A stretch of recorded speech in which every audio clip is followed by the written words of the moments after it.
બુલેટિનની શરૂઆત કરશું। બનાસકાંઠામાં અંબાજી પોલીસને મોટી સફળતા મળી છે, જેમાં પાંચા ગ્રામ પંચાયતમાં થયેલ ચોરીનો ભેદ તેમણે ઉકેલી પાડવામાં સફળતા મેળવી છે। કોમ્પ્યુટર, પીસીઓ સહિતના 1,70,600 રૂપિયાના મુદ્દામાલની ચોરી થઈ હતી। જો કે 15 દિવસ બાદ પોલીસે 5 આરોપીઓ સામે કાર્યવાહી કરી છે।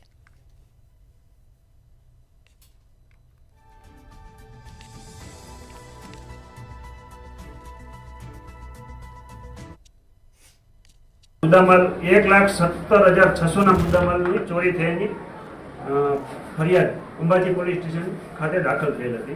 त्यारबाद अंबाजी पोलीसनी अलग अलग टीमों रची अने आ चोरी बाबते तपास करता આજરોજ માત્ર 15 દિવસના સમય દરમિયાન અંબાજી પોલીસ દ્વારા આ જે ચોરી છે ડિટેક્ટ કરવામાં આવી છે, જેમાં 5 આરોપીઓ છે અને એક આરોપી જેમાં છે કપૂરરામ લીલારામ અંગારી જાંબોડીનો અને બીજા 4 કાયદાના સંઘર્ષમાં આવેલા કિશોર છે।